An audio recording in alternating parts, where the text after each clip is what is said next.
I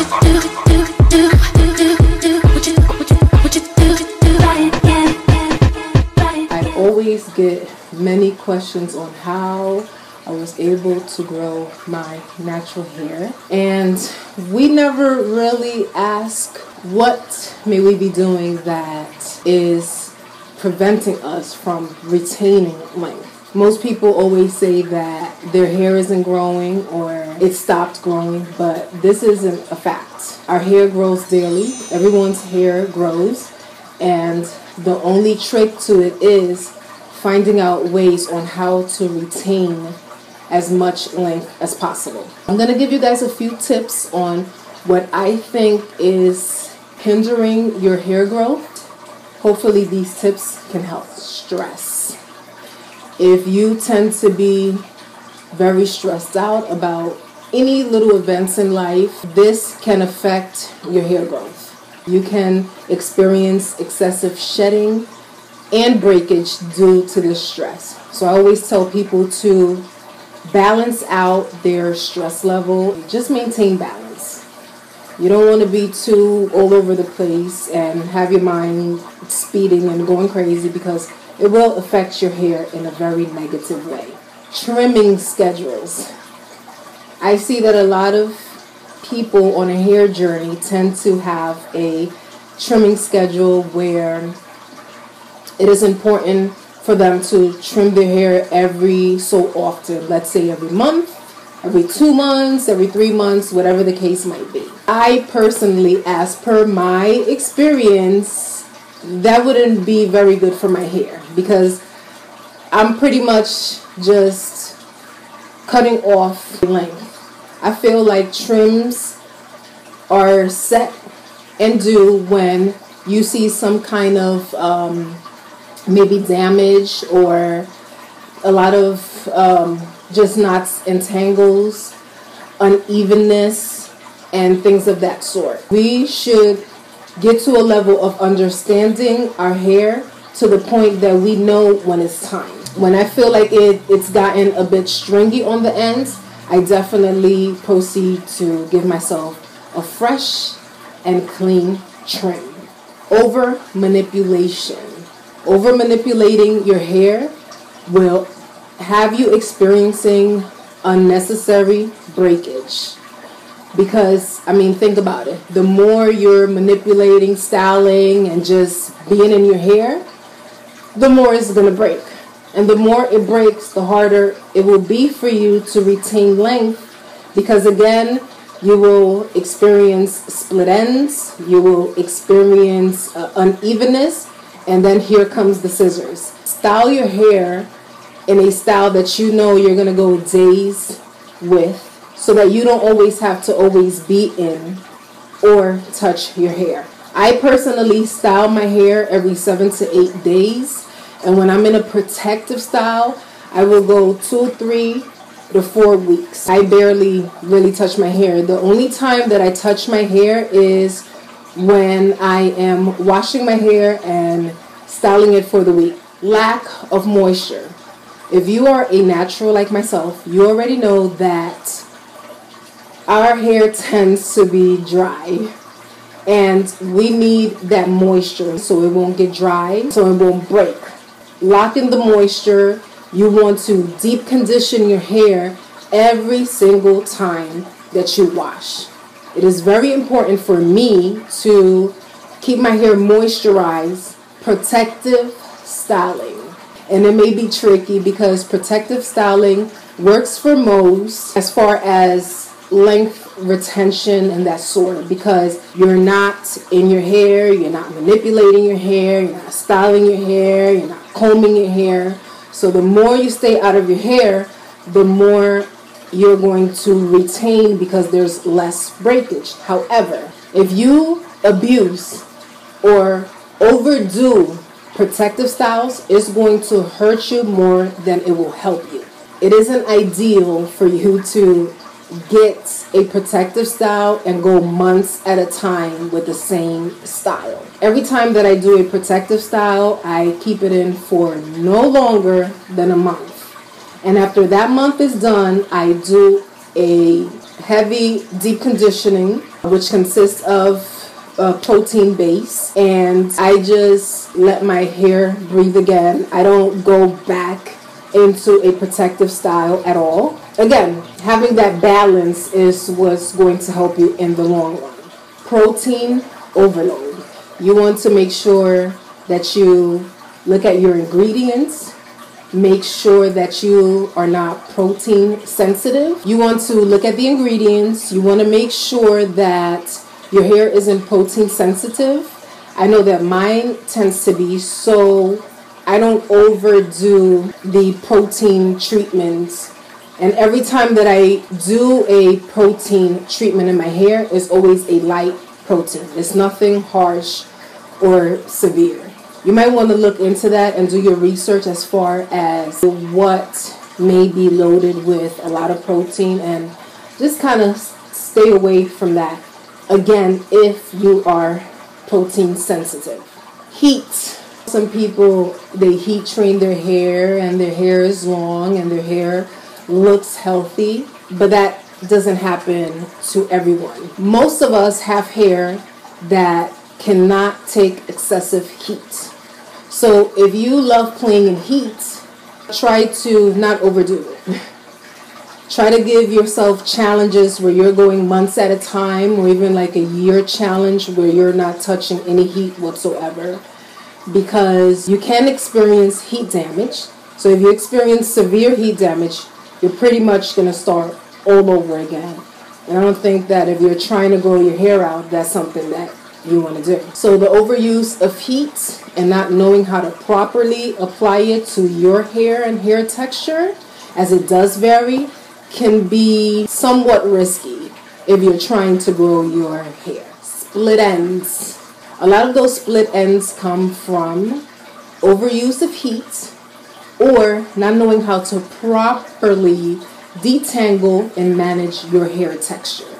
We do know that split ends is what causes the most breakage, as it does continue to rise up until there is a point of no return, and you don't want to get to that level. So if you're noticing any kind of like split ends, you want to take the time to get rid of them. This is a good time for you to invest in good shears and give yourself a nice trim so that you won't experience unnecessary breakage. Tight hairstyles. A lot of us tend to do very tight ponytails, very tight protective styles as far as like braids and things of that nature. And that's another thing that you want to stay away from, because tight hairstyles eat up a lot of our edges and our nape. You want to focus more on smoothing and making sure that your edges are like clean. So whenever I do my braids, I make sure that I don't go for really tight braids, especially here in the front. Most of us do go to the braiding salons, so make sure that you're very, very vocal about the tightness of these styles. If it feels too tight, if you're getting little bumps, if you can feel that the grip is too tight, do not be afraid to speak and let them know. Hair tools such as rat tail combs, fine tooth combs, certain brushes, stay away from that. When I started my journey, I was focused on detangling my hair with wide tooth combs and Denman brushes. Currently, I am just finger detangling, and that's what works for me. But if you're not into finger detangling, or if you feel like your texture is not for the finger detangling, or you just don't have the patience to finger detangle, I would say to definitely detangle with a white tooth comb or a Denman brush. And every time that you detangle, please take your time. Don't ever detangle while in a rush, because you're just going to be ripping off at your hair without even knowing it. This is why I finger detangle, because I want to feel every movement and everything that I'm doing, and I want to make sure that I'm not really ripping off at my hair. Genetics. Some people are in a competition of, well, I've been natural such and such time and my hair is not as long as yours. But we never take into consideration that our genes and our genetic codes are different. It is what it is. And most people don't like hearing this, but it is a fact. And when I say genetics plays a major part in your hair growth, does not mean, and I want you to delete it out of your head, that you cannot grow your hair to waist length, mid-back length, booty length. That's not what it means. It just means that your hair may not be growing at an average rate or faster than average rate, and that's fine. It is said that on average, we grow our hair ½ an inch a month. That's an average, meaning that this does not happen really to everyone. It's just like an average thing. Some people actually grow their hair faster than ½ an inch a month, and that's again due to their genetic code. Others grow their hair slower than ½ an inch a month. So when you're comparing these things, for example, if my hair grows 1 inch a month and you're not even at the average rate of hair growth, and let's say your hair grows less than ½ an inch a month, and you're comparing yourself to me, you're going to get frustrated. You're going to wonder why. What am I doing wrong? What's going on with my hair? And in reality, nothing's really going on with your hair. Please keep that in mind every single time that you're trying to compare yourself to anyone else. Another thing that I wanted to mention is speak positive words. Everything that you speak and think, you will manifest. You don't want to say that you hate your hair. You don't want to say that your hair is ugly. You don't want to fall into the whole complaining about your hair, because you're going to welcome that energy and you're going to experience nothing but setbacks. So you always want to speak very positive about yourself, your hair, and everything. The last tip that I want to give you guys is healthy eating, clean eating. Whatever goes into our system is what will come out. Our hair is like a flower, you know, so you want to water it, you want to give it some TLC, you want to take care of it, you want it to maintain its health. If you don't, then it all crumbles and then it turns into nothing, and most times you will find yourself having to start all over again. Just make sure that you're drinking a lot of water. Drinking a lot of water will help you to retain the little bit of natural moisture that we do own. You also want to eat clean. You want to eat clean. You want to get rid of junk food. I'm a vegan, but I wasn't always a vegan. So I can't say that veganism is what helped me grow my hair, because it didn't.